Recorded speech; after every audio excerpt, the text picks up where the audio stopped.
바른 신앙을 위한 질문들. 오늘은 7번째 시간으로 성경, 제작자의 의도라는 제목으로 하나님의 뜻에 대한 말씀을 나누려고 합니다. 언젠가 인터넷을 보다가 제작자의 의도와는 다르게 사용되는 제품들이라는 제목으로 재미난 사진이 올라온 것을 본 적이 있습니다. 가장 일상적이고 보통적인 예입니다. 본래의 제작 의도와는 전혀 다르게 사용되는 물건의 대표적인 경우라고 할 수 있겠죠. 오른쪽이 제작자의 의도예요. 그런데 대부분의 사람들은 왼쪽 모습으로 활용을 하고 있습니다. 이건 뭐죠? 네, 찜기예요.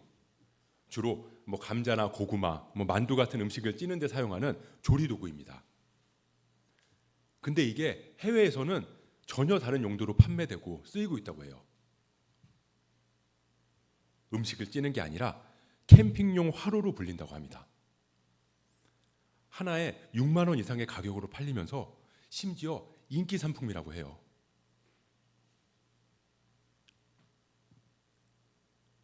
무슨 상황인지 아시겠어요?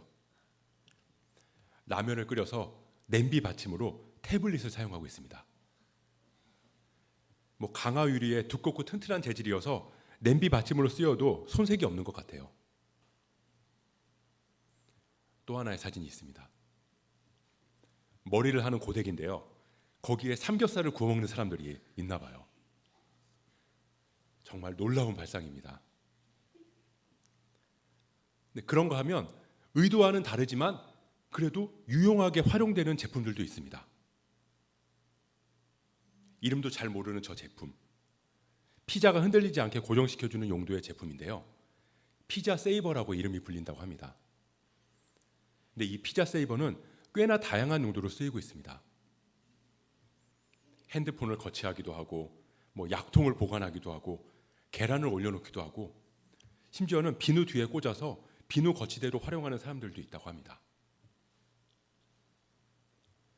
정말 제작자의 의도와는 너무나 다르게 사용되는 제품들을 볼 때면 기발한 아이디어에 감탄이 나오기도 합니다. 근데 그 가치에 비해서 너무나 보잘것없는 용도로 사용될 때 아까 봤듯이 실내 자전거를 빨래거리로 사용한다거나 비싼 태블릿을 냄비 받침으로 사용한다거나 고데기를 삼겹살 굽는 용도로 사용한다거나 그런 것들을 볼 때는 우리가 아깝다라는 생각이 들어요. 원래의 목적을 가진 그 가치를 왜곡시켰기 때문이죠. 그래서 대부분의 사람들은 그런 경우에 낭비라고 여기게 됩니다. 저럴 거면 날 주지 라고 생각하기도 해요. 그렇게 원래의 목적과 기능을 상실해서 가치가 왜곡되는 건 정말 안타까운 일입니다. 물론 내가 내 거 내 맘대로 사용한다는데 그걸 뭐라고 할 수는 없죠. 제작자의 의도와는 다르게 다른 용도로 사용하면서 그 나름대로 만족을 하고 있다면 그것도 가치라면 가치라고 할 수 있을 것입니다. 특히 원래의 목적에서 벗어났지만 그래도 나름대로 유용한 이득을 얻을 수 있는 경우라면 더욱 그렇죠. 남자가 여자가 서로 사랑해서 결혼했어요. 결혼을 하니까 함께 안락하게 살고 싶은 마음이 들었죠. 그래서 좋은 집이 있으면 좋겠다고 생각했어요. 집을 장만하기 위해서 열심히 일을 합니다.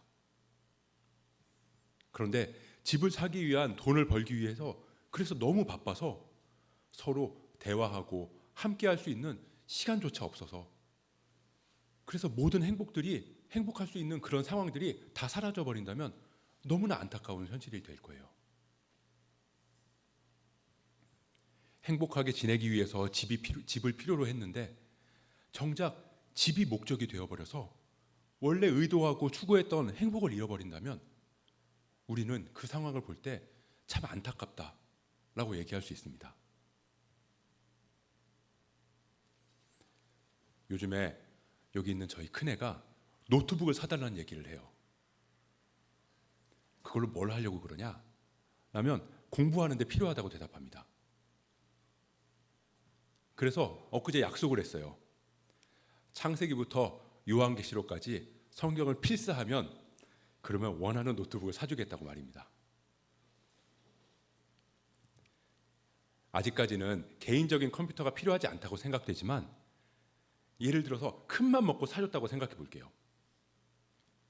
물론 그 컴퓨터로 영화를 볼 수도 있고 게임을 할 수도 있겠죠.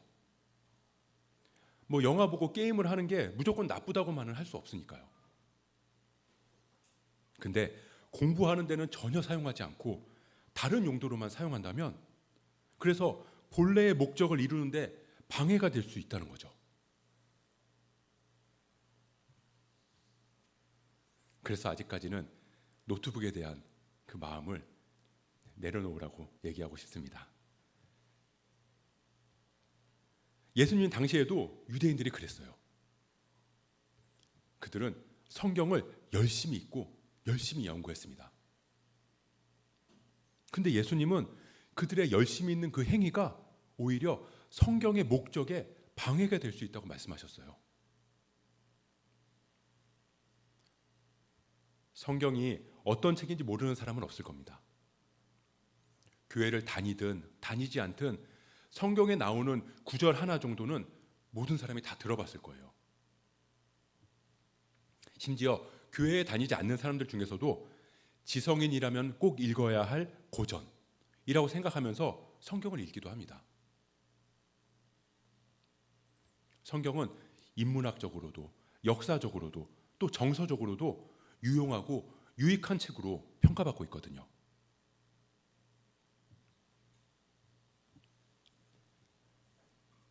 제가 개인 사업을 할 때였어요. 교회에서 수요일 저녁마다 남자들이 모여서 성경 공부를 했는데요. 한 권사님께서 이런 말씀을 하시는 거예요. 삼국지 3번 읽었다는 사람하고는 상종을 하면 안 됩니다. 그런 사람은 절대 못 이겨요. 이러시는 거예요. 그러니까 큰 사업체를 운영하시는 분이셨는데 그러니까 관련 직종 대표자들끼리 모여서 하는 독서 모임이 있었대요. 근데 거기서 어떤 회원분하고 이렇게 얘기를 하다가 그런 마음을 느꼈다고 하더라고요. 그래서 그 성경 공부 모임에 와서 이런저런 얘기를 하다가 그런 말씀을 하신 거예요. 그러니까 삼국지라는 책 안에 담긴 지혜를 무시하지 못한다는 말이죠. 제가 그 권사님의 얘기를 듣고 삼국지 같은 책도 3번만 읽으면 그 지혜를 감당 못한다고 그러는데 성경을 3번 읽으면 세상이 감당하지 못할 사람이 되겠구나 라는 생각이 들었어요. 그래서 그날로 연이어서 성경을 3번 연속 통독했던 그런 기억이 있습니다. 교회를 오래 다닌 사람들이라면 더하죠. 성경이 마르고 닳도록 쓰고 읽고 외우시는 분들이 정말 많으세요. 뭐 그 정도까지는 아니어도 기독교인이다 라고 하면 대부분은 집안에 말씀이 적힌 액자를 걸어놓기도 하고요. 장식품을 한두 개쯤 갖다 놓기도 해요. 그리고 SNS 같은데 성경 구절을 적어놓기도 하고요. 성경 말씀이 적힌 이미지를 업로드해서 올려놓기도 합니다. 성경 공부도 해요. 큐티도 하죠. 그렇게 우리가 경건한 삶을 위해서 성경을 가까이 하는 건 필수 요건이라고 생각합니다. 그래서 성경에 대한 해박한 지식을 가진 사람들이 너무나 많아요. 목회자가 되기 위해서도 성경을 익히고 성경에 관한 내용들을 배워서 많은 지식들을 쌓게 되죠. 그렇게 성경을 가까이 하고 자주 읽고 성경을 묵상하고 연구하는 사람들을 보면서 우리는 올바른 그리스도인이라고 생각하잖아요. 그런 우리들에게 오늘 예수님의 말씀은 당혹스럽기까지 합니다. 당시의 유대인들은 특히 종교 지도자들은 예수님의 이 말씀이 굉장히 당황스럽고 어쩌면 분노하게 하는 말씀이었을지 몰라요. 왜냐하면 그들은 성경을 정말 소중하게 생각했거든요. 매일 성경을 읽고 매일 성경을 연구하고 성경을 끼고 살았어요. 자신들만큼 성경을 잘 아는 사람들이 없다고 자신하고 있었거든요. 그렇게 성경을 가까이 하고 성경을 소중하게 생각했던 그 사람들을 향해서 예수님은 이렇게 말씀하셨어요. 오늘 본문 39절을 보면 예수님께서 그들에게 너희가 영생을 얻는 줄 생각하고 성경을 연구한다 라고 하세요. 영생, 영원한 생명을 얻기 위해서. 그러니까 그 사람들은 성경을 읽고 연구하는 목적에 대해서 정확하게 알고 있었다는 겁니다. 제작자의 제작 의도를 정확히 파악했다는 거예요. 그런데 예수님은 너희 안에 말씀이 거하지 않는다 라고 하셨다는 거예요.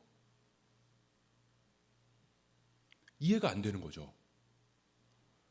바리새인들, 대제사장, 서기관들, 당시에 이 사람들만큼은 성경을 잘 아는 사람들이 없었다니까요. 그 사람들만큼은 성경을 많이 읽고 많이 연구하고 지키면서 사람들이 없었다고요. 지키면서 사는 사람들이 없었다고요. 근데 그 안에 말씀이 거하지 않는다니, 그게 무슨 말이죠?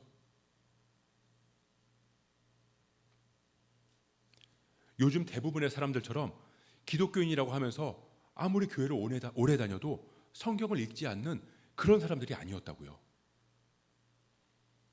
말씀을 붙들고 살았어요. 옷술에도 말씀을 적어놓고요.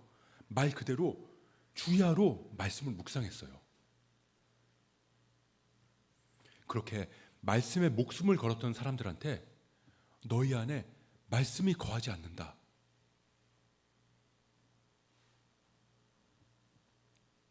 그 말씀은 성경 연구를 게을리했다는 뜻이 아니었습니다. 말씀 해석이 잘못됐다고 책망하시는 것도 아니었어요. 성경을 니들이 읽긴 읽지만 뜻도 모르고 의도도 모르고 이해도 못하면서 읽는다고 그렇게 비난하신 건 더더욱 아니었어요.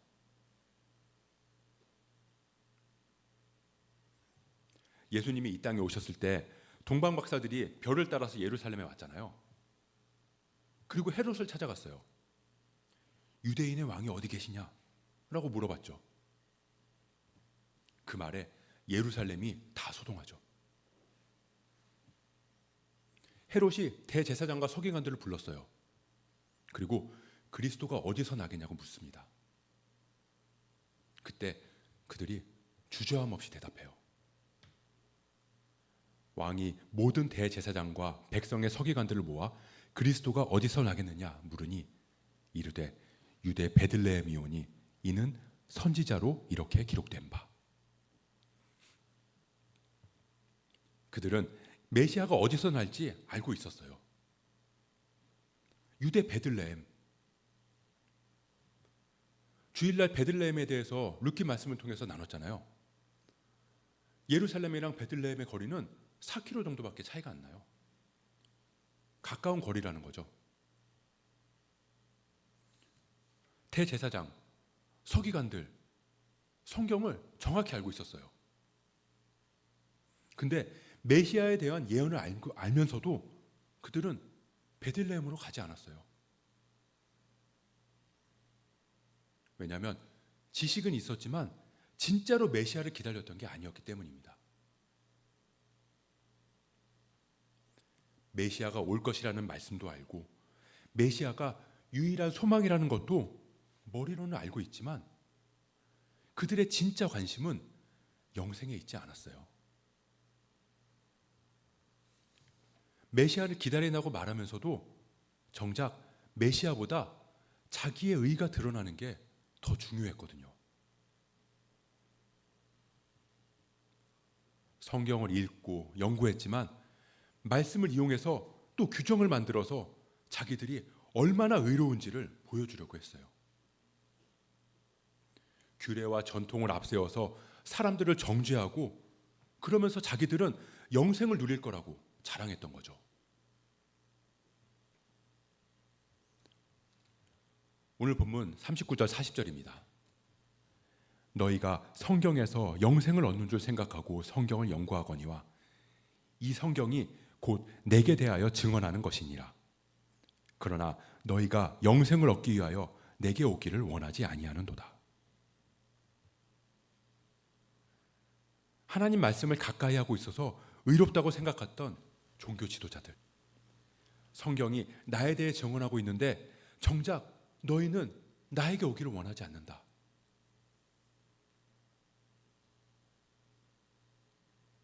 그저 성경 연구를 경건의 수단으로 삼았을 뿐 그 말씀에 순종할 의지가 전혀 없었던 거죠.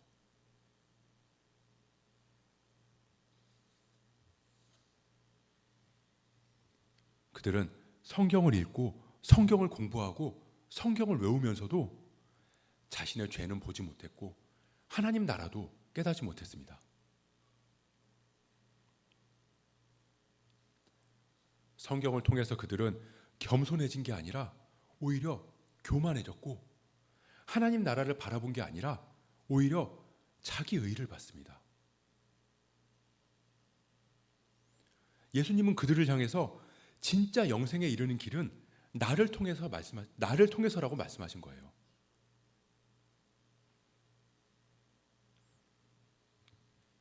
성경에는 윤리적인 가르침이 있습니다.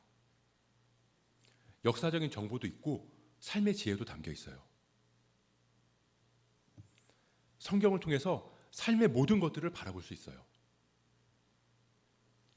성경적인 세계관, 성경적인 재정관리법, 성경적인 학습법, 심지어 성경적인 육아법까지 세상을 살아가는 데 유용한 정보들, 유익한 말들이 정말 많이 담겨 있습니다. 성경에서 가치관이나 삶의 유익을 찾는 게 잘못됐다고 말하는 게 아니에요. 기독교인이 아닌 사람들도 성경을 통해서 정보를 얻어요. 역사적으로, 문화적으로, 사회학적으로 다양한 목적으로 성경을 읽습니다. 근데 이런 유용함들이 성경의 진짜 목적을 가릴 수 있다는 거예요. 수많은 사람들이 성경을 해석하고 연구하는데 그 연구가 예수님을 믿고 따르기보다는 오히려 자기 학문적인 성과를 쌓기 위한 도구가 되어버렸습니다. 학위를 받기 위해서, 자기 연구 성과를 내기 위해서 생명의 말씀을 어거지로 꺾고 비틀어서 말도 안 되는 이야기를 만들어내기도 해요. 성경을 가까이 함으로 인해서 우리가 죄인이라는 걸 깨닫게 되는 게 아니라 자기 지식을 자랑하고 교만에 빠질 수 있는 함정이 있다는 거예요.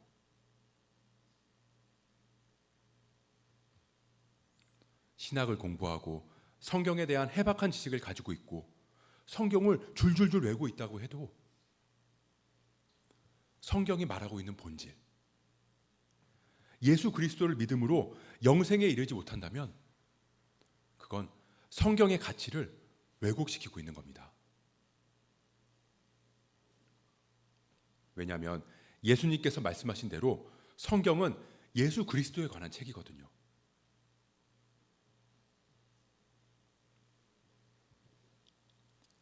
이 강단에서 설교하면서 삶의 노하우를 이야기할 수도 있습니다. 부자가 되는 법을 말할 수도 있고요. 형통함을 이야기하면서 자녀가 좋은 대학 가고 사업이 성공하는 것, 그게 복이라고 전할 수도 있습니다. 가뜩이나 힘들고 괴로운 인생인데 마음에 평안을 주고 심리적으로 위로가 되는 말들, 듣기 좋은 말, 쉼을 줄 수 있는 말들을 할 수도 있습니다. 어떻게 하면 건강하고 행복하게 잘 살아갈 수 있을까? 어떻게 하면 넘치는 복을 받아서 여유 있게 잘 살 수 있을까?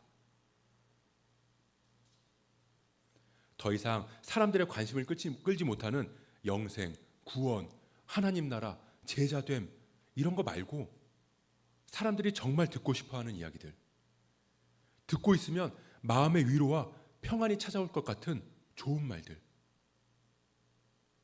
다 잘 될 거야, 복 받을 거야. 물론 성경은 그런 것들에 대해서도 이야기하고 있어요. 그러니까 세상의 복과 위로와 평안의 말씀을 전할 수도 있습니다. 근데 그런 이야기들이 자칫하면 본질을 왜곡할 수도 있다는 거예요.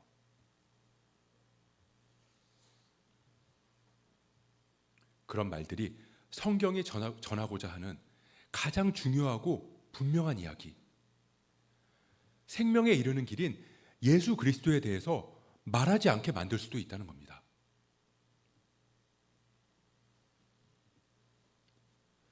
열심으로 성경을 읽고 연구했던 유대인들은 성경이 증거하고 있는 메시아를 죽이려고 했어요. 성경이 말하고자 하는 걸 믿지 않았고 자기의 의를 위하고 이익을 충족하기 위한 수단으로 성경을 이용했기 때문입니다.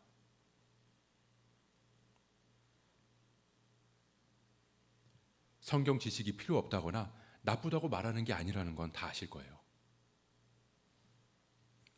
그 유용함이 원래의 의도와 가치를 훼손시킬 수 있다는 걸 경계해야 한다는 것입니다.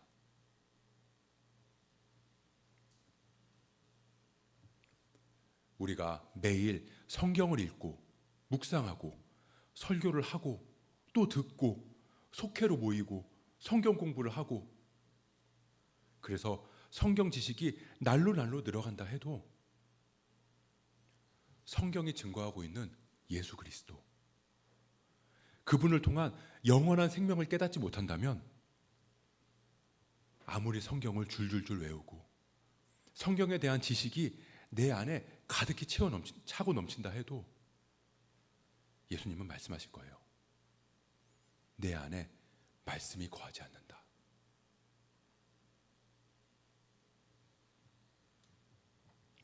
성경을 누구보다도 많이 알고 지식이 해박한 사람들, 그렇게 리더십들이, 교인들이 모여서 예수 그리스도를 통한 은혜와 사랑에 감격하기보다 오히려 파벌을 짓고 싸우고 자기들의 이득을 위해서 서로를 정죄하고 저주하는 일들이 지금도 얼마나 많습니까?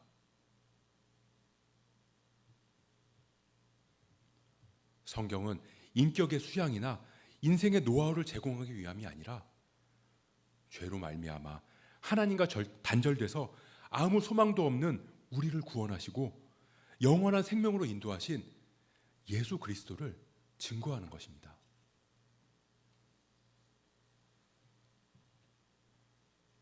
성경 말씀을 연구하면서 이건 이런 뜻이고 저건 저런 뜻이라고 명쾌하게 이야기하고, 이건 신앙적이고 저건 신앙적이지 않다고 정죄하고, 이 교단은 성경적이고 저 교단은 성경적이지 않다고 판단하면서 정작 성경 안에서 은혜로 인한 감격도, 죄인을 불쌍히 여기는 마음도, 예수 그리스도에 대한 사랑에 대한 감동도 느끼지 못하면서 그렇게 살아가고 있다면 그게 바로 죽은 종교입니다.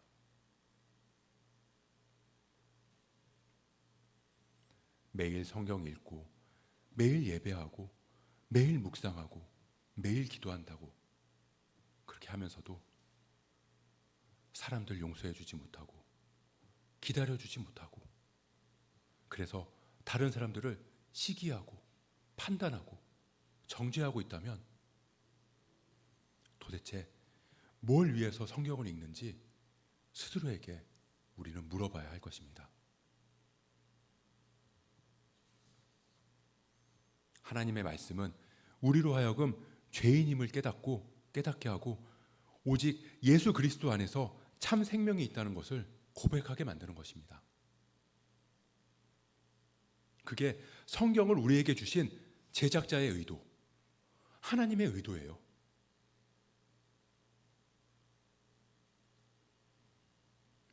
우리가 성경을 통해서 영생을 얻기를 소망합니다. 성경이 하나님의 말씀임을 고백하고 우리의 삶의 기준이라고 우리가 고백한다면 일상을 살아가는 나의 입술과 삶의 모습을 통해서 예수 그리스도가 드러나야 합니다.